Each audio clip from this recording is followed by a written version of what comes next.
et normalement j'ai mis le micro. Bonjour à tous, bonsoir plutôt, 19h01. Une petite minute de retard, mais j'ai réussi à configurer le répéteur Wi-Fi. Et puis voilà, je faisais un ou deux réglages, mais normalement on est bon. Merci d'être là. Merci beaucoup. Pour info, je sais que j'ai des gens qui m'ont demandé si je pouvais aussi diffuser plutôt des lives sur Facebook ou alors sur YouTube. Alors, YouTube, on verra, c'est pas exclu. Le truc, c'est que pour pouvoir diffuser sur deux plateformes en même temps, si je tiens absolument à conserver Twitch et si je tiens aussi à être en direct sur YouTube, sur une autre plateforme, quelle qu'elle soit, même Facebook, eh ben, il faut que je prenne des abonnements à des services qui sont plutôt onéreux. Alors j'avoue que pour le moment, je vais pas le faire. J'ai pas trop les moyens. Je regardais tout à l'heure, ça vaut, voilà, ça vaut assez cher. Pour les personnes dont c'est le métier, effectivement, qui ont des impératifs pour pouvoir joindre une clientèle, pour pouvoir voilà, proposer toutes sortes de services. Oui, bien sûr, c'est tout à fait faisable. Maintenant, moi, pour le moment, je fais ça pour le plaisir. Je fais ça pour votre plaisir. Et voilà, je regardais là tout à l'heure pour pouvoir connecter à la fois Twitch et un autre service. Bon, ils me demandent la bagatelle de 149 $ par an. Bon, comment dire, ça va attendre un petit peu. Je dis pas que je le ferai pas, mais effectivement pour le moment non, c'est un investissement que je peux pas me permettre. Donc il faut que je choisisse une plateforme. Donc on verra, c'est vrai que je me sens bien sur Twitch. C'est une plateforme que j'utilise déjà moi pour mes besoins personnels. Je me suis dit que ça serait sympa de faire les lives ici parce que ça reste quand même relativement facile puisque Twitch est fait pour le live, donc il n'y a pas 12 000 trucs à configurer sur la plateforme en elle-même. Après, bon, bah, il faut un logiciel hein, pour pouvoir streamer, pour pouvoir avoir le son, l'image, la musique, tout ça en même temps. Pour pouvoir changer de scène, c'est-à-dire que là, je vais pouvoir vous montrer une page internet tout à l'heure. Voilà, je peux facilement switcher d'un écran à un autre. Donc, non, c'est sympa, on va voir, ça va s'organiser gentiment. Donc on parlait du petit Lenormand et on parlait de son histoire. Son histoire, elle n'est pas si compliquée que ça. Elle remonte. Pourquoi j'ai ouvert Excel moi? C'est pas du tout ce que je voulais faire. Désolée, je voulais ouvrir Word. Voilà. Son histoire, elle remonte au début du 19e siècle. Donc c'est pas si vieux. Le petit Lenormand a à peu près 200 ans. Un chouïa plus, mais en tout cas, tel qu'on le connaît aujourd'hui, il a un peu moins de 200 ans. Et ce qu'il était à l'origine, c'est un peu plus de 200 ans. Ce qui se passe avec le petit Lenormand, c'est que, hop, je m'ouvre juste des petites notes que je m'étais prises.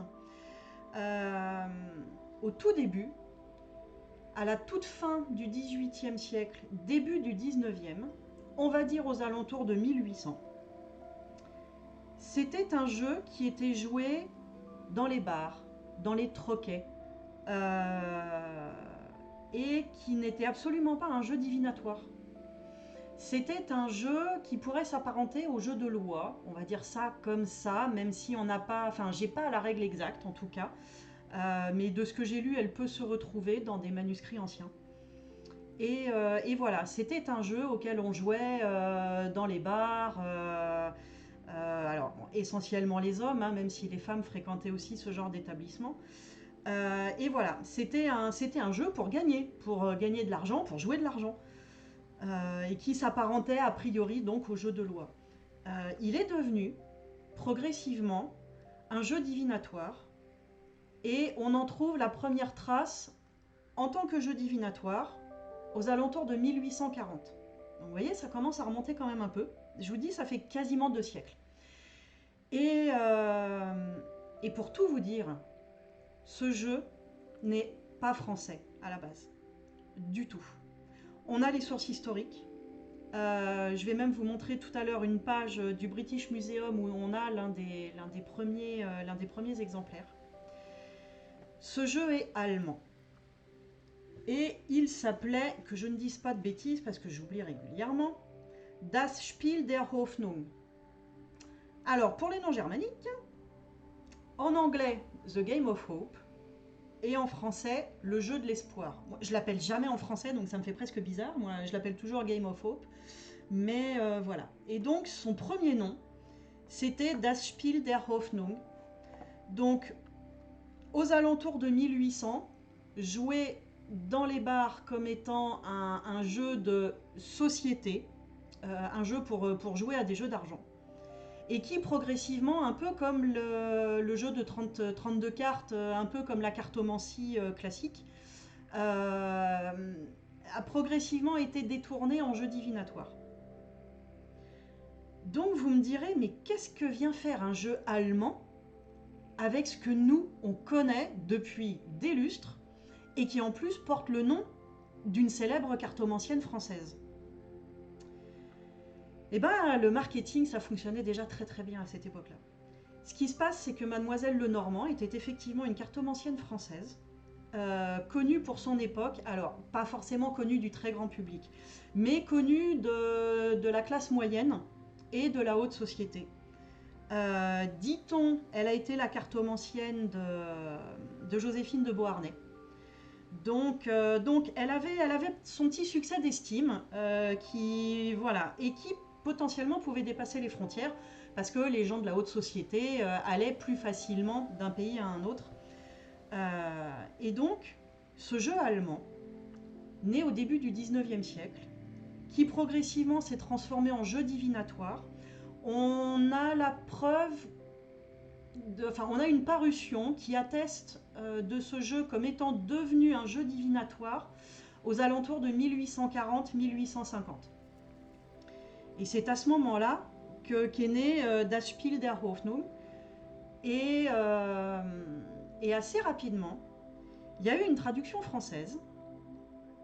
Et alors, un petit miracle s'est opéré. Le jeu de l'espoir est devenu le Petit Lenormand, le jeu avec lequel Mademoiselle Lenormand est devenue célèbre. Vous comprenez, c'est le jeu à avoir, c'est fantastique. Vous vous rendez compte, c'est un vrai trésor. C'est une célèbre voyante, une célèbre cartomancienne, et on a son jeu. On vous en a imprimé quelques exemplaires. Bon, en fait, c'était pas vrai du tout. Mais alors, du tout. C'était du marketing pur et simple. Ce jeu allemand qui a également passé la Manche et qui était donc très connu en tant que The Game of Hope, est également devenu donc le jeu de l'espoir, mais assez rapidement le Petit Lenormand, parce que ça faisait bien sur la boîte. Ça faisait bien de dire qu'on connaissait le jeu de Mademoiselle Lenormand et qu'on pouvait jouer avec. C'était trop bien. Donc, ce jeu a été réédité. J'en possède un exemplaire avec lequel je joue peu parce que les cartes sont assez grandes. Je vais vous le montrer. Et donc, un exemplaire est toujours conservé au British Museum. Donc, ce qu'on va faire, c'est... Ah bah oui, mais... Hop. Normalement... Alors, attendez. Ah oui, ça sera mieux comme ça. Hein. J'avais ma page Twitch. Parce que je réglais mes paramètres. Donc voilà, vous êtes sur le site du British Museum, à Londres. Et vous avez sous les yeux la première version du Petit Lenormand.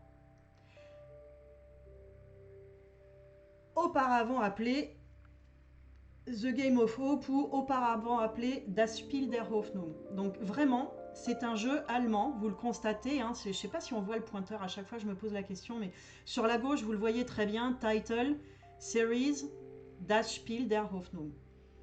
Et alors, French Suites, je ne suis pas tout à fait d'accord, justement, on en parlera après, les inserts des cartes à jouer ne sont pas de la cartomancie française, puisque c'est un jeu allemand. Donc justement, on va être amené à en parler tout à l'heure. Donc ce jeu, si vous êtes familier du Petit Lenormand, bah vous pouvez constater que c'est exactement ça. C'est très exactement ça. le cavalier en 1, le trèfle en 2, le bateau, la maison, l'arbre, les nuages, et ainsi de suite. Elles y sont parfaitement dans l'ordre et avec les mêmes significations d'aujourd'hui. C'est pour ça qu'on est sûr, vraiment, de l'histoire de ce jeu, d'où il est né. Alors, très exactement, qui l'a imprimé pour la première fois, alors ça, je me demande si j'avais pas, aux alentours de 1800. Oui, voilà, c'est un éditeur de Nuremberg.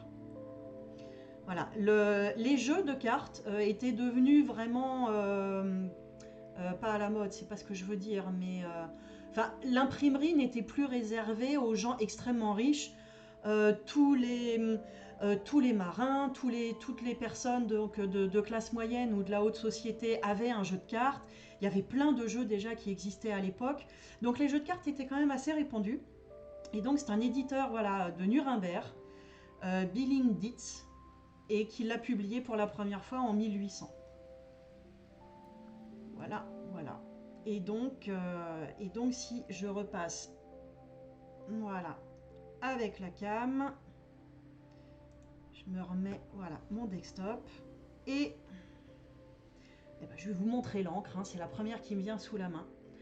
Voilà, la réédition du tout premier Petit Lenormand, qui s'appelait Le Jeu de l'Espoir, avec un dos avec des trèfles.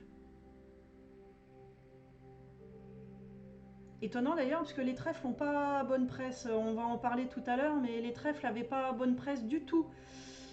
Parce que justement, la cartomancie est issue de la cartomancie allemande. Les petites cartes à jouer que vous voyez là, donc ça c'est la version allemande, puis ils ont adapté avec les piques en français.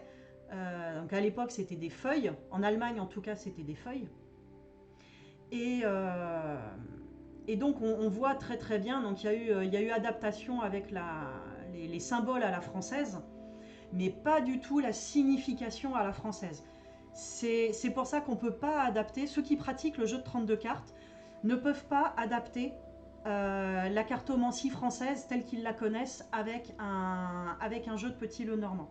Tout simplement parce que c'est pas de la cartomancie française, c'est de la cartomancie allemande. Voilà. Donc au dos, comme je disais, les petits trèfles. Et donc, alors il est grand. Alors, je vais poser l'encre. Hein. Alors voyez ma main à côté. Les cartes sont quand même vachement grandes. Hein. Et donc c'est la reproduction à la taille exacte. Hein. Le jeu n'est plus protégé par des droits d'auteur, fort heureusement. Donc un exemplaire se trouve toujours au British Museum et on peut acheter une réédition du tout premier Lenormand. C'est pas un problème. Moi, c'est vrai que j'ai l'habitude de travailler voilà, avec des cartes un petit peu plus petites. Si je vous montre mon Dondorf à côté, vous voyez, on n'est pas sur la même taille. Hein. Donc, j'ai pas l'habitude. Je l'aime beaucoup, je l'ai pris parce que c'est de l'histoire, parce que je voulais comprendre, parce que je voulais voir aussi la façon dont ça avait été illustré dès le départ. Mais c'est pas... Voilà, je ne joue pas avec. En plus, pour ceux qui ont regardé le premier live... Mes chats ont fait des bêtises avec. Et comme quoi, faut jamais laisser traîner ces jeux de cartes sur les bureaux. Voilà, parce qu'ils m'ont renversé du thé. C'est sur celui-là qu'ils m'ont renversé du thé. L'autre, ça a failli, un petit peu trempé, mais pas trop. J'ai réussi tout de suite à éponger, ça va. Mon Dondorf, il est en relativement bon état. Mais alors lui, vous auriez vu, j'en étais malade. Mais dégoulinant, hein. Je prenais les cartes, ça coulait de partout. Ce qui fait que au dos, je trouve que sur la face avant, ça se voit pas trop. Mais au dos, quelquefois, je le sens. C'est resté un petit peu granuleux. Le pauvre, il a un peu vécu. Et donc voilà, le tout premier Lenormand. Alors, j'espère que... Ah, attendez, je vais me mettre derrière... Ah Voilà. Je vais me mettre derrière la caméra pour être sûr qu'il fasse bien la mise au point. Donc, par exemple, hein, je vais peut-être pas forcément toutes vous les montrer, mais voilà. La tour... Là, je vous montre la série des piques. Et qui est une série plutôt positive. Ça n'a rien à voir avec la cartomancie française où on se dit tout de suite ouh là là les piques c'est catastrophique, c'est pas bon du tout en général, ce sont des mauvaises nouvelles, c'est pas voilà c'est pas globe, hein, on s'en passerait. Et ben là non pas du tout. Hein. Dans la cartomancie allemande, les piques sont des cartes relativement positives. L'enfant, donc vous avez toujours le tout premier insert cartomantique allemand, puis sa conversion entre guillemets en cartomancie française pour que voilà, les gens puissent facilement l'identifier. Le lys. Hop, voilà, c'est mieux comme ça. Le bouquet. La dame. La lettre. Ah, et ça glisse. Je suis désolée, c'est comme il est quand même vachement grand. Les souris. La montagne. Alors, si je m'approche un peu et que je l'oblige à faire focus, il va vouloir ou il va pas vouloir? Ah, faudra, ça aussi, vous voyez, ça fait partie du matériel qu'il faudra que j'acquière un de ces jours parce que, vous voyez, il est... Voilà, tu veux bien refaire focus, s'il te plaît? Ah, c'est compliqué quand même, hein? Non, il fait focus sur, vous voyez, sur l'arrière-plan et pas le... Bon, je suis désolée. Donc voilà, voilà The Game of Hope, le tout premier jeu le Normand. C'est une réédition, hein, bien évidemment. Ça se trouve, si certains sont intéressés, qu'ils n'hésitent pas à me mettre un message sur la page du Petit Le Normand. Ça se trouve sur le net, sans problème. Je sais plus combien c'était, je vais pas vous dire que c'est gratuit, hein, c'est comme ce que je disais il y a quelques semaines. Oui, c'était pas la semaine dernière du tout, c'était il y a 3 semaines. Mais comme j'ai changé le jour, l'autre fois c'était un samedi et là je me suis mise un mardi pour avoir un petit peu plus de personnes, pour arranger un peu plus les gens au niveau du jour de diffusion. Les jeux, voilà, ça se trouve à tous les prix. Il y en a qui sont un peu chers. The Game of Hope, je vais pas vous dire qu'il est gratuit. Je pense que c'était au moins une quarantaine d'euros avec les frais de port. Bon, ça reste... vous voyez, les poissons, j'aime bien les poissons, on dirait des sardines. Donc voilà. Alors, qu'est-ce qui se passe avec les inserts cartomantiques du coup? Parce que voilà, maintenant qu'on a établi le fait que le Lenormand est un jeu allemand à la base, qui a été complètement rapporté, qu'on a amélioré pour faire croire que c'était un jeu français dont se servait la célèbre Mademoiselle Lenormand, qui n'a jamais mis ses mains sur ce jeu-là, hein, faut pas rêver. Elle est décédée bien avant que le jeu ne devienne un jeu divinatoire. Pas du tout. Elle a jamais joué avec. Donc effectivement, si on essaye de se pencher un peu plus sur les inserts cartomantiques, et ben qu'est-ce qu'il en retourne? Il en retourne donc, comme je vous disais, voilà, j'avais essayé de les classer. Oh, je vais me réinstaller bien. Je vais essayer de les classer. Alors, les pics, qu'est-ce qu'on a? On a l'ancre, le bateau, la tour, du ciel, le jardin, l'enfant, le lys, le bouquet, la dame et la lettre. Donc ce ne sont pas des cartes négatives du tout. Elles sont même plutôt neutres. L'encre n'a pas de signification positive ou négative, c'est pas une carte catastrophique en soi. La tour non plus d'ailleurs. La tour, c'est une carte qui va représenter la solitude, mais la solitude peut être choisie, c'est pas forcément quelque chose de subi.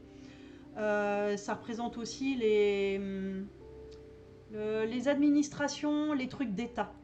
Moi, je retrouve fréquemment les hôpitaux, les tribunaux, les écoles, voilà, des choses comme ça dans la tour.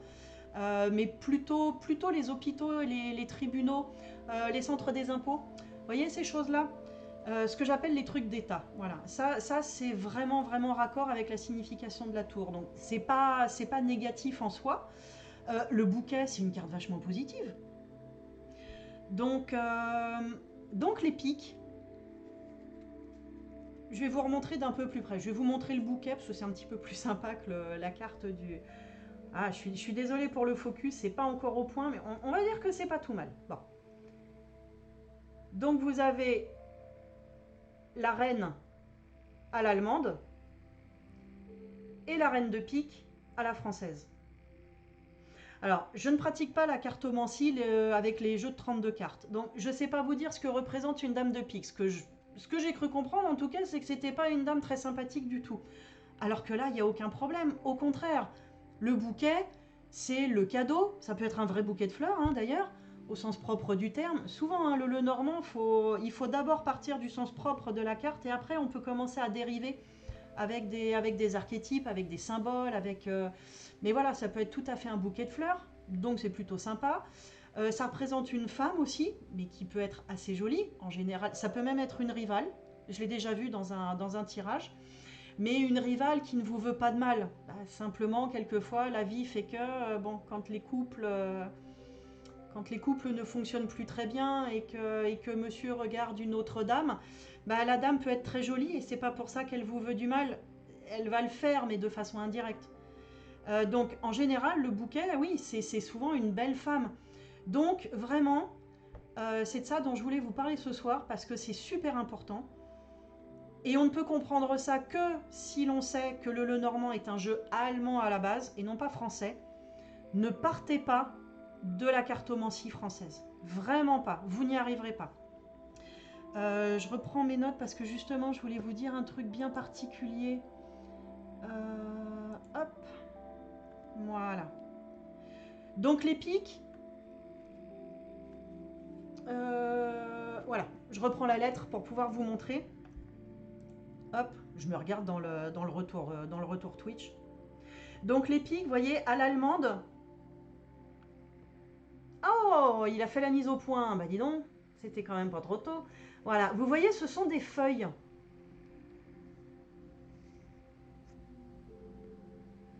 Hop, voilà, on y est. Vous voyez, ce sont des feuilles. Alors, certaines sont imprimées vraiment très vertes, hein, très... Et puis d'autres sont un petit peu plus palichonnes, mais bon, c'est ce que je vous disais, l'impression il y a 200 ans, c'était sans doute moins précis que ce qu'on fait aujourd'hui. Et encore, moi je trouve ça tout à fait correct. Hein. Mais donc, comme je vous expliquais, vous avez... Voilà, la carte... Ah, flûte. La carte à l'allemande ici, et donc à l'époque c'était des feuilles. Et donc chez nous, en cartomancie française, ce sont des pics. Mais vraiment, la signification ne sera pas du tout la même. Pas du tout. Donc les pics, c'est quelque chose de relativement positif dans la cartomancie allemande, d'où vous trouverez toute la série de pics dans le Petit Lenormand. Et ce seront des cartes qui peuvent être, ma foi, enfin qui peuvent être plutôt positives. Elles sont neutres de façon générale, comme la carte de l'enfant. L'enfant, c'est une carte neutre. Hein. Bon, c'est censé être une carte positive quand même. C'est un enfant, voilà, c'est l'innocence, c'est la découverte de plein de trucs. On apprend plein de trucs. C'est plutôt sympa. C'est une nouvelle personne dans votre vie. C'est toutes sortes de choses. Donc, les pics, ce seront des séries de cartes. C'est une série de cartes dans le Petit Lenormand qui est plutôt positive. Une fois qu'on sait ça, on se dit, bon, alors du coup, il y a peut-être une série de cartes peut-être un petit peu moins sympathique. Du coup, on ne sait pas trop sur quel pied danser avec ces cartes-là. Donc, je suis en train de vous les trier, pardonnez-moi. Hop. J'avais laissé le jeu dans sa boîte, c'était peut-être pas une si bonne idée. Donc, les imprévisibles, pas forcément positifs de prime abord, ce sont les carreaux. Et donc, à l'époque, hop, je me remets sur Twitch. Voilà. Ce que je vais faire, c'est que je vais décaler ça. Voilà. Et donc, ce sont les carreaux. Donc, à l'époque, en cartomancie allemande, c'était des grelots. Alors, j'aimerais bien qu'ils me refassent le focus comme tout à l'heure. Ça serait quand même vachement sympa. Je sais pas si c'est parti pour. On va essayer d'afficher une autre. Voilà, celle-là, ça serait pas mal. Est-ce que tu veux bien faire le focus? Ouais, bon. Ça marchait tout à l'heure et ça marche moyennement bien là. Hein. Donc, c'était des grelots en cartomancie allemande. Et la conversion, l'équivalence en cartomancie française, ce sont les carreaux. Alors, elle, comme vous avez pu le voir avec le cercueil, bon, c'est pas ce qu'on peut appeler ce qu'il y a de plus positif. Ce sont des événements de la vie quotidienne, malheureusement. Alors, le cercueil à lui tout seul ne représente pas la mort, hein, un peu à l'instar du tarot de Marseille. La 13 ne représente pas la mort à elle toute seule. C'est éventuellement la fin de quelque chose qui sera forcément suivi du démarrage de quelque chose d'autre. Donc, ça ne veut pas dire que c'est super gai. C'est bon. c'est pas la carte la plus positive, effectivement, de la série de carreaux, hein, très clairement. Il faut aussi considérer, il faut se remettre 200 ans en arrière, pour le coup, et considérer que malheureusement, la vie était vachement marquée par la mort à l'époque. Les gens mouraient beaucoup plus facilement de maladies, d'accidents, se tuaient au travail, au sens propre du terme, hein. Les enfants mouraient en bas âge. Enfin, on n'avait pas du tout la même conception de la vie et de la mort que ce qu'on peut avoir aujourd'hui, très clairement. Donc le cercueil, bah, ça faisait partie de la vie du quotidien, très clairement. Mais à côté de ça, dans la série de carreaux, ah, vous avez le trèfle. Donc c'est quand même vachement étonnant d'avoir ces deux cartes-là dans la série de carreaux. Mais le trèfle, attention, c'est de la chance, mais c'est très passager. C'est pas, c'est pas la chance que vous aurez toute votre vie parce que vous êtes né sous une bonne étoile, que la fée s'est penchée sur votre berceau, tout ça. Non, non, non. Non, les trèfles, c'est vraiment... Alors c'est un coup de chance, mais c'est un coup de chance passager. C'est pas quelque chose, effectivement, qui va vous suivre pendant plusieurs mois. Vous allez peut-être avoir un coup de chance pendant 1 ou 2 jours. Et puis, bah, ça s'arrêtera. Parce que, voilà, le trèfle, c'est une chance passagère. Qu'est-ce qu'on peut avoir là? La faux, bon, c'est pareil, c'est comme le cercueil, on ne peut pas dire que ce soit super positif, mais en même temps, il faut remettre dans le contexte, comme je vous disais, le carreau, c'est de la série du quotidien. La faux, bah, c'était le travail quotidien, c'est le travail des champs. Ça illustre quand même super bien le travail que faisait une bonne partie de la population. Mais attention, elle a son pendant négatif. La faux, c'est quelque chose qui coupe, c'est quelque chose qui tranche, qui sépare, comme dit Kevin avec Saturne. Hein, si vous suivez les lives de Kevin avec l'astro-uranienne, voilà, très clairement, on est dans cette carte-là, vous voyez. Ça peut être également, puisqu'on parle de trancher, de couper, ça peut être également les opérations. Je l'ai vu dans une opération de dents. Voilà, pour info, chirurgien dentiste. Qu'est-ce qu'on a dans le carreau? On a le soleil. Bah oui, on était vachement dépendant de la météo à cette époque-là, mais vous voyez que la carte du soleil, c'est quand même normalement une carte relativement positive. Vous avez le livre. Le livre, c'était à une époque, c'était essentiellement le missel à l'église. Et puis, c'est aussi le livre d'école. Mais tant qu'on ne l'a pas ouvert, on ne sait pas ce qu'il y a dedans. Donc le livre, c'est quelque chose qui est caché, qui n'est pas encore connu, un secret. Donc ça, c'est la série de carreaux, avec les poissons dont je vous parlais tout à l'heure. Avec les oiseaux. Qu'est-ce que c'est ça? Chemin. Et la clé. Donc les carreaux, anciennement grelots. Les carreaux, voilà, c'est vraiment une série du quotidien qui va parler des petits bonheurs et des petits malheurs du quotidien. C'est... Encore une fois, ce sont des cartes neutres. La carte de la clé, c'est quelque chose dont vous êtes sûr que ça va arriver. C'est une confirmation. Mais du coup, si vous aviez posé une question qui se termine mal, est-ce que je vais perdre mon boulot? C'est un peu dur comme question. Je voudrais pas casser le moral de tout le monde. J'en sais rien. Est-ce que ça va s'améliorer la relation avec mon supérieur hiérarchique? Parce que bah, en ce moment, c'est pas terrible. Bon, vous sortez la clé. Tant que vous n'avez pas tiré d'autres cartes, potentiellement, ça risque de continuer encore un petit moment, quoi. Donc voilà, c'est ni positif ni négatif, les carreaux. Vous savez pas trop sur quel pied danser. Une série, effectivement... alors, pour le coup, positive. Les cœurs. Bah oui, j'ai essayé de chercher une mauvaise carte là-dedans, sérieux, j'en ai pas trouvé. On va regarder ça ensemble, mais normalement on est bon. Donc, la lune. Donc vous remarquerez, hop, j'essaye de refaire le focus s'il veut bien. On va essayer de se mettre comme ça. Ouais, c'est pas parfait. Ouais, il a du mal à faire le focus, mais bon. Ma webcam, hein, elle est pas... c'est pas encore au point tout ça. Donc, ouais, les cœurs, ce sont les cartes quand même positives, ou en tout cas qui ne sont pas censées vous annoncer du négatif. Pardon. La maison. La lune. La lune, ce sont les émotions, mais c'est aussi la réputation. Alors, à moins que vous ayez très mauvaise réputation, Mais ça, malheureusement, là, pour le coup, on ne pourra pas faire grand-chose pour vous. Bon, normalement, voilà. Le chien, c'est l'amitié. La cigogne. La cigogne amène les bébés. C'est aussi les déménagements, les mutations. La carte du monsieur est dans la série des cœurs. Forcément, le cœur est dans la série des cœurs. Les étoiles, là il n'y en a qu'une, mais on appelle couramment cette carte les étoiles. Les étoiles, ouais, ce sont les rêves, le but vers lequel on tend. C'est comme la multitude d'étoiles dans le ciel, c'est également Internet. Avec, vous voyez les traits qu'on fait pour relier les étoiles pour les constellations. Voilà, c'est ça. Vous imaginez toutes les étoiles du ciel reliées par des liens invisibles. Donc la carte des étoiles, c'est aussi Internet.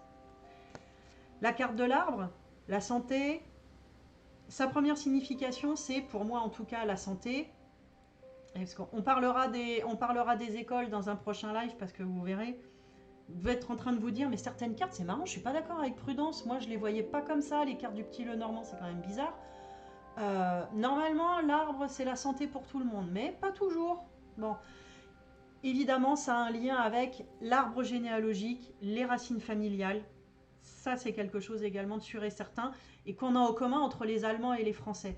Mais encore une fois, maintenant que vous savez que le petit Lenormand est un jeu d'origine allemande, vous comprendrez mieux pourquoi les significations peuvent varier d'un pays à un autre. Et c'est ce qu'on appelle les écoles ou les méthodes. Pareil. Et ça aussi, ça aura son importance. Et c'est pour ça que en Allemagne et aux Pays-Bas, ils n'ont pas la même signification pour certaines cartes que nous. On n'a encore pas la même signification que les Suisses ou les Belges, et on n'a encore pas la même signification que chez les Anglo-Saxons. Assez pratique hein, pour s'y retrouver. Hein. C'est ce que je vous disais l'autre fois dans mon premier live. Je pense que 2/3 des cartes à peu près, ouais à peu près, 2/3 des cartes on va avoir la même signification. Ça fait quand même 1/3 de cartes où c'est pas toujours la même chose. Et on va le voir justement avec la série Paglop, la série des trèfles. Et donc la dernière carte des cœurs, le cavalier. Et ben le cavalier, c'est la rapidité, parce que c'était quand même le moyen le plus rapide à l'époque d'aller d'un point A à un point B. C'est quelqu'un de jeune, c'est quelqu'un de sportif, c'est les nouvelles qu'on vous apporte, parce que les nouvelles étaient aussi propagées comme ça. Les nouvelles étaient propagées par les postiers, ceux qui avaient des sacs avec différentes missives. La poste n'existait pas réellement en tant que telle, elle a fini par se mettre en place sous Napoléon, mais bon, on avait déjà des coursiers en tout cas, et des calèches, et du coup voilà, symbole de la rapidité et des nouvelles que l'on vous apporte. Donc c'est quand même une série assez positive. Et il nous reste la dernière. Bah celle-là, elle est pas terrible. Bah la dernière, hein. Les trèfles. Et à l'époque en Allemagne, la toute première version du Lenormand, c'était des glands de chêne. Voilà. C'était des glands de chêne qui, par transposition avec ce qu'on faisait nous en France, c'est pour ça que le petit Lenormand, le tout premier imprimé pour plaire au plus grand nombre, il y avait donc la cartomancie allemande et la cartomancie plus européenne, même anglo-saxonne.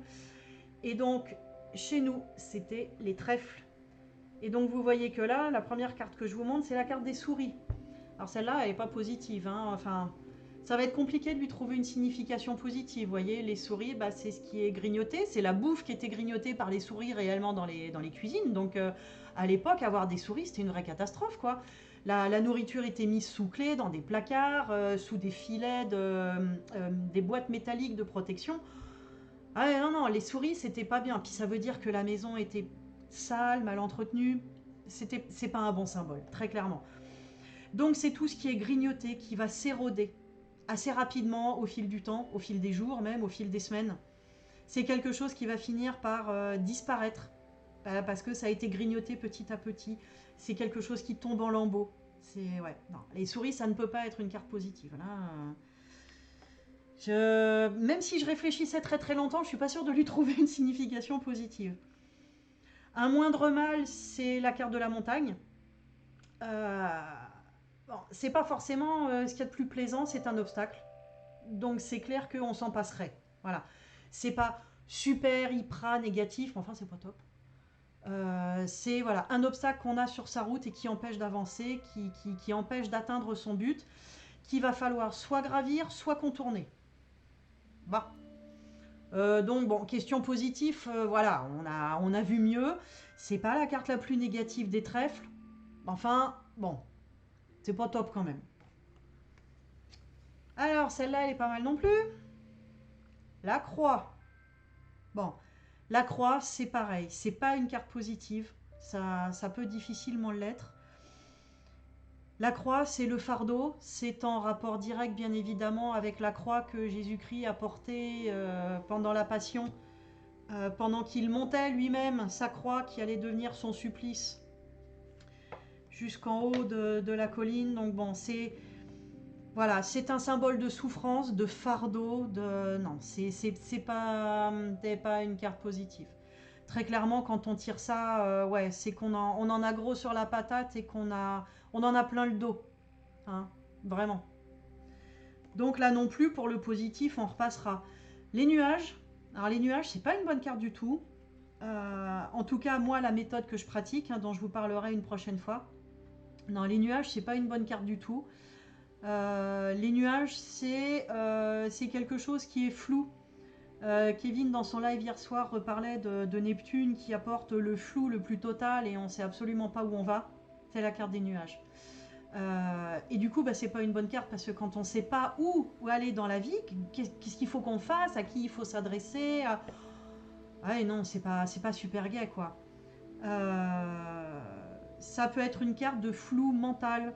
Ça peut être une carte de maladie mentale. Alors, selon la façon dont les cartes sont agencées autour, hein, bien évidemment. Hein. Encore une fois, comme beaucoup de jeux, les tarots, les oracles, une carte toute seule, c'est pas qu'elle veut pas dire grand chose. Elle va vous donner peut-être une tendance pour une journée. Mais si vous souhaitez faire des tirages, tout de suite, il en faut au moins 2, voire 3, voire beaucoup plus, comme le grand tableau. Donc ouais, clairement les nuages, ça démarre pas bien. On démarre dans le flou, on démarre potentiellement donc avec une maladie sous-jacente, un truc pas net, bon, c'est pas terrible. Et également, j'essaye de vous la remettre droite, voilà. Donc il fut un temps, c'était le roi du gland de chêne, donc Acorn en anglais, genre, je me souviens plus du nom allemand, je vous prie de m'excuser. Je me souviens plus. Et donc le roi de trèfle. Est-ce que tu voudras bien faire la mise au point, espèce de bourrique? Ah, c'est compliqué, hein.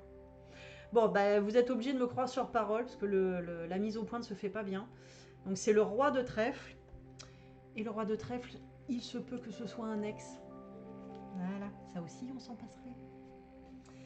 Voilà, carte suivante des trèfles, pour vous montrer à quel point c'est pas glop, hein, les trèfles, malheureusement. Encore une fois, dans le Lenormand, pas dans les autres jeux, pas dans la cartomancie française. Le serpent. Eh ben, le serpent, c'est... Le serpent, c'est la traîtrise, la trahison. Parce que le serpent, il est planqué dans l'herbe, on l'a pas vu arriver. Donc c'est la traîtrise.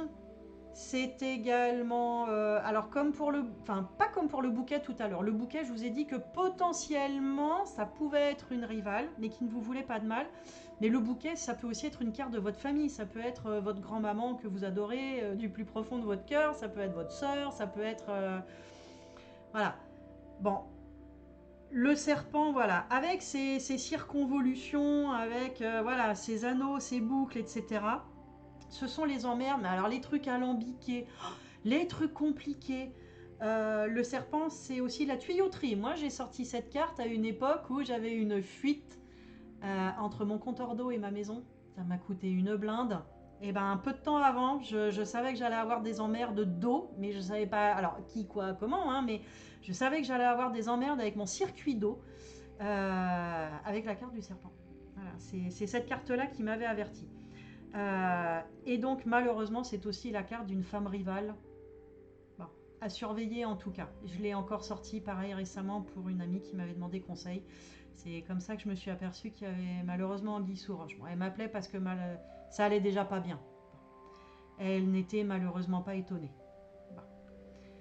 Donc voilà, donc pour vous dire qu'on continue dans la série des trèfles Paglop. Alors, il y en a une, c'est quand même très rigolo.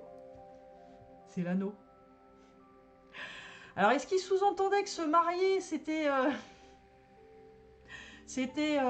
sais pas, c'était s'enchaîner pour toujours, mais dans le mauvais sens du terme. C'est quand même assez étonnant. C'est peut-être la seule carte un peu mitigée dans la série Catastrophe, là, des trèfles.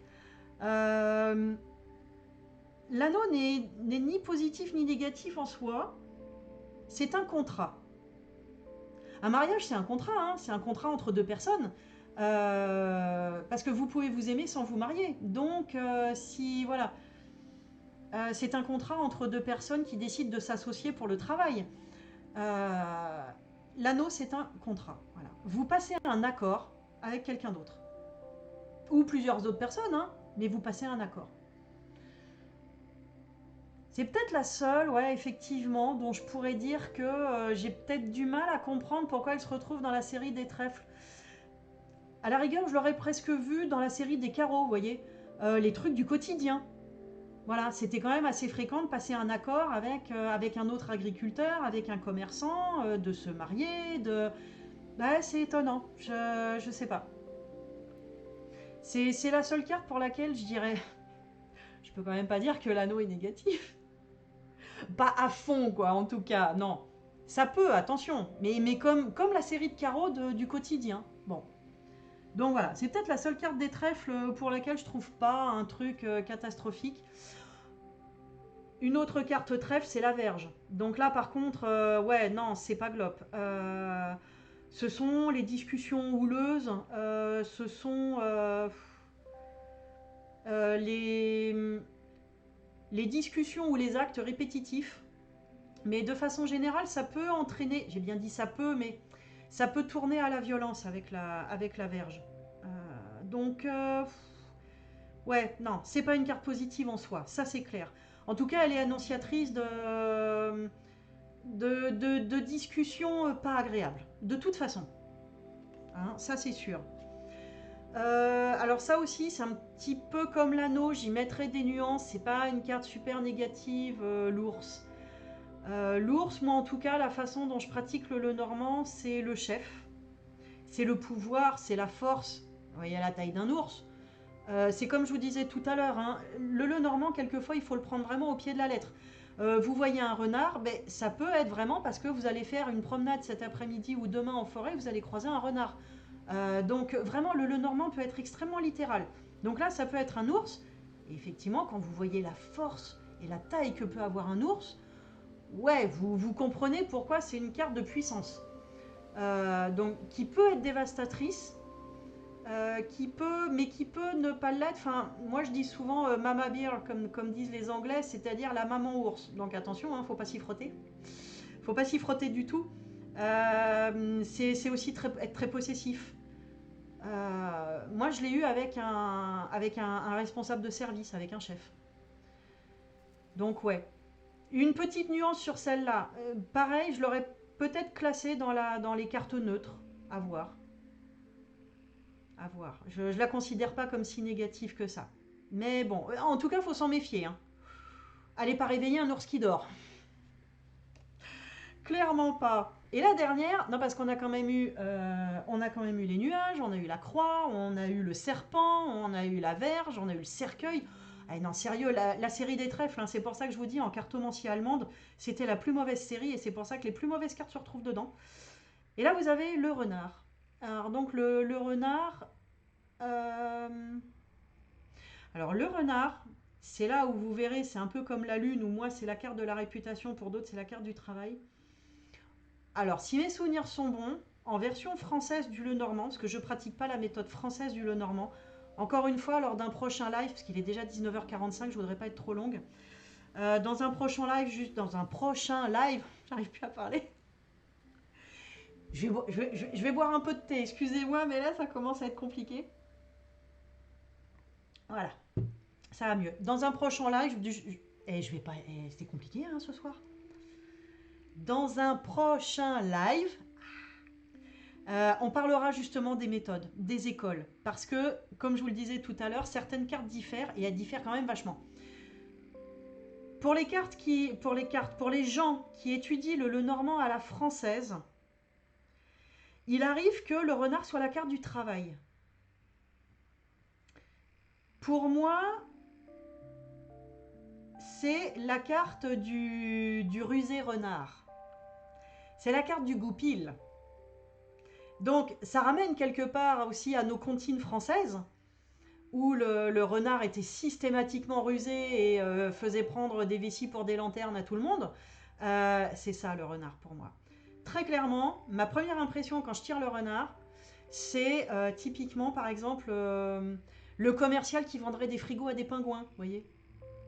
C'est pas quelqu'un de confiance. Mais très clairement, c'est ça. Vous pouvez pas avoir confiance dans le renard. C'est quelqu'un qui peut paraître très sympathique et qui est pas forcément méchant en soi, mais de toute façon, qui va toujours essayer de trouver son intérêt et qui sera jamais franc du collier. C'est quelqu'un dont il faut se méfier. Voilà. C'est le représentant qui vient taper à votre porte pour vous vendre un aspirateur, qui va avoir tous les arguments du monde. Non, mais sauf qu'en fait, vous n'avez pas besoin d'un aspirateur. Voilà. Voilà. Ce ne sont pas des gens méchants, mais ne leur faites pas confiance. Donc ça, pour moi, c'est la carte du renard. Alors que, si mes souvenirs sont bons, vous pouvez le mettre dans le chat, hein, pour ceux qui sont sur Twitch, là. Je vais faire un petit aparté Twitch, d'ailleurs, juste 5 minutes après. Mais n'hésitez pas à me mettre des commentaires dans le chat, il est là pour ça, comme YouTube. Et justement, on va être amené à parler de ça. Mais voilà, si mes souvenirs sont bons, les gens qui pratiquent le Lenormand à la française, le renard, c'est une carte de travail. Il faudrait que je retrouve, mais quand on va parler des écoles la prochaine fois, justement, je ressortirai mon fichier où j'ai toutes les correspondances de toutes les écoles pour toutes les cartes. Et je potasserai ça un peu à l'avance parce que bah, moi, comme j'ai ma méthode et que je me souviens plus forcément ce que veut dire la lune ou ce que veut dire le renard en pratique française, il faut que je révise un peu, il faut que je me remette dans le bain. Donc oui, pourquoi je vous disais, mettez-moi des petits commentaires. Il n'y a pas de pouces, hein, sur Twitch. Vous n'êtes pas obligé de mettre des pouces, il n'y en a pas. Mais Twitch, en fait, c'est comme YouTube. C'est-à-dire que comme vous vous êtes inscrit sur YouTube en ayant une adresse Gmail, là, pour Twitch, c'est exactement pareil. En fait, vous renseignez votre adresse mail, un mot de passe, comme pour toutes les plateformes, hein, que ce soit Facebook, que ce soit YouTube, et là, que ce soit Twitch. C'est exactement ça. Et c'est la même chose. Et après, le fait d'avoir fait ça, ça vous permet d'écrire dans le chat, tout comme YouTube. C'est la même chose. Twitch est effectivement, et uniquement d'ailleurs, uniquement axé sur du direct. Twitch, ça n'est que de la diffusion en direct. Et c'est ça qui m'avait plu au départ. Et c'est pour ça que tous les outils sont conçus pour interagir en direct. Vous n'êtes pas obligé de configurer 36 trucs comme sur YouTube et de déclarer que non, c'est pas une vidéo que vous voulez mettre en ligne, mais vous voulez être en live. Donc il faut déclarer tel truc, tel truc. Là sur Twitch, il n'y a pas besoin. C'est prévu pour être du live. C'est du direct. Donc c'est vrai que je me suis orientée Twitch assez rapidement quand j'ai voulu commencer à faire des lives. Bah, pour vous parler de ma passion, parce que comme je vous disais, moi je peux rester des heures à parler du petit Lenormand, hein, j'adore ça. Donc voilà, donc n'hésitez pas. Il y a une fonctionnalité que j'ai activée, c'est pour éviter les trolls. Alors, si ça fait peur aux gens, je peux la désactiver pendant quelques temps. Et puis à ce moment-là, on verra si ça peut vous simplifier la vie. Parce que ce que j'ai activé, c'est que lorsque vous vous inscrivez sur Twitch, bah donc vous renseignez une adresse mail, vous renseignez un mot de passe. Et après, vous vous baladez sur la plateforme comme vous voulez. Vous pouvez aller voir n'importe quelle chaîne. Parce que c'est un petit peu comme la télé en fait. Mais c'est du direct. Mais vous avez des milliers de chaînes. Essentiellement du gaming, mais pas que. Il y a de la discussion, il y a des psychologues sur Twitch, il y a des gens qui font des émissions un peu politiques, il y a des gens qui vont regarder des documentaires et les commenter en direct avec le chat pour exprimer un avis. Il y a toutes sortes de choses. C'est vraiment super intéressant. Moi, j'adore Twitch pour ça. Et surtout le fait que ce soit du direct, je sais pas, il se passe quelque chose, quoi. On peut réagir avec quelqu'un tout de suite à chaud. Alors que, hormis les lives de Kevin, par exemple, hormis les lives de Kevin, mais quand il poste une vidéo pour présenter un jeu de cartes, ou d'autres vidéos que vous allez voir sur YouTube, hein, moi je regarde des vidéos de tricot, de pain au levain, vous voyez, j'ai des hobbies un peu particuliers, et du coup vous ne pouvez pas interagir avec le créateur. Vous pouvez laisser un commentaire, mais si la vidéo date d'il y a 3 mois, bah, possiblement il répondra pas. Et donc c'est pour ça que je voulais Twitch, parce que je voulais pas laisser une vidéo et me dire que les gens allaient interagir, mais avec plusieurs semaines ou mois de retard potentiellement. Euh, Dans l'idéal, je pourrais faire des lives, mais il faut vraiment que je vois, parce que j'ai encore posté aucune vidéo. Ma chaîne YouTube, en fait, elle est vierge. Et je sais qu'ils avaient commencé à m'embêter en disant, mais alors du coup, vous voulez faire un live, mais je crois qu'il fallait avoir au moins 10 abonnés. Enfin, je sais plus. En plus, ils changent les paramètres tout le temps. Alors que là, Twitch, vous n'avez pas besoin d'avoir... bah même vous pouvez avoir 0 abonné et vous lancer. Il n'y a pas besoin d'être abonné à ma chaîne pour la regarder. Comme YouTube, hein, d'ailleurs. C'est exactement... C'est pour ça que je vous dis, c'est exactement la même chose, mais c'est du direct. Il n'y a pas besoin d'être abonné. Vous pouvez regarder n'importe quelle chaîne en direct, puisque ce sera obligatoirement du direct, et interagir avec les gens. Et je trouvais ça tellement sympa. C'est pour ça que j'ai choisi Twitch. Alors c'est vrai que certaines personnes ont peut-être mal interprété ou mal compris, parce que c'est pas une plateforme encore qui est super connue du grand public. Elle est très connue chez les moins de 30 ans, on va dire. C'est vrai que je suis pas le bon exemple, hein. J'ai largement plus de 30 ans. Mais bon, je suis geek. Je joue aux jeux vidéo, je traîne beaucoup sur Twitch pour toutes sortes de raisons. Mais ouais, alors à voir si YouTube a changé ses paramètres, parce que c'est pareil, il les change tout le temps. Donc moi, une fois où j'avais voulu lancer un live, oui, c'est ça, il me demandait que ma chaîne ait un minimum... Alors je veux pas vous dire de bêtises, mais je crois que c'était minimum 10 abonnés. Alors c'est un peu casse-pied ça, ils ont des paramètres qui changent tout le temps, et bon, à voir. C'est vrai que je me sens bien sur Twitch. C'était le gros avantage, de pouvoir être en permanente interaction avec les gens. Et ça, ouais, c'est ce que je trouvais super pratique. Vous pourriez me dire c'est la même chose sur YouTube, mais comme je viens de vous expliquer, le fait que j'ai pas de chaîne YouTube réellement, enfin, tout le monde en a une potentiellement, hein. À partir du moment où vous avez un compte YouTube, potentiellement vous avez une chaîne YouTube. Vous pouvez l'activer à tout moment. Mais comme j'ai pas d'abonnés, j'ai pas de vidéos, j'ai rien, bah voilà, c'est pas, ça m'avait pas semblé simple de prime abord. Donc je préférais être sur Twitch. Après, voilà, on refera un sondage sur la page Facebook du Petit Le Normand. N'hésitez pas, si vous arrivez ici par hasard, bah, le lien est dans la bio, hein, de ma chaîne Twitch, là, en dessous. Euh, et puis, bah, si vous connaissez la page Facebook du Petit Le Normand, n'hésitez pas à aller me laisser un message là-bas, à me dire ce que vous en pensez. Je pense que pareil, je redemanderai, est-ce que le mardi, c'est toujours un bon jour pour vous, ou est-ce que plutôt le mercredi ou le jeudi? Moi, les deux personnes qui m'avaient répondu m'avaient dit le mardi, donc j'étais plutôt contente d'avoir un retour de personnes qui m'aient répondu et qui m'aient donné leur avis.